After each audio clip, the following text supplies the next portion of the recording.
നമസ്കാരം, ജന്മഭൂമിയിലേക്ക് സ്വാഗതം. NDA സർക്കാരിന്റെ 10 വർഷം ട്രെയിലർ മാത്രമായിരുന്നുവെന്നും ജനങ്ങൾക്ക് വേണ്ടി ഇനിയും ഒരുപാട് കാര്യങ്ങൾ ചെയ്യാനുണ്ടെന്നും പ്രധാനമന്ത്രി നരേന്ദ്രമോദി ബാരക്പൂരിലെ തെരഞ്ഞെടുപ്പ് യോഗത്തിൽ പ്രസംഗിക്കുകയായിരുന്നു അദ്ദേഹം.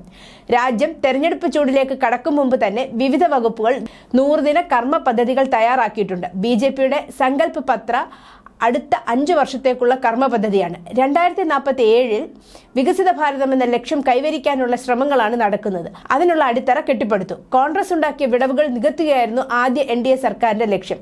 രണ്ടാം NDA സർക്കാർ രാജ്യത്തിന്റെ അതിവേഗ വളർച്ചയ്ക്ക് വേണ്ടിയാണ് പ്രവർത്തിച്ചത്. 3ാം തവണ മുമ്പെങ്ങും ഇല്ലാത്ത വിധം ത്വരിതഗതിയിലുള്ള വികസനത്തിനാകും രാജ്യം സാക്ഷ്യം വഹിക്കുക. 3ാം ഊഴത്തിന്റെ ആദ്യ 100 ദിവസങ്ങളിൽ തന്നെ ഇത് ദൃശ്യമാകും, പ്രധാനമന്ത്രി പറഞ്ഞു. ബംഗാളിലെ മമതാ സർക്കാർ ഹിന്ദുക്കളെ 2ാം തര പൗരന്മാരായി കാണുന്നതെന്ന് നരേന്ദ്രമോദി പറഞ്ഞു.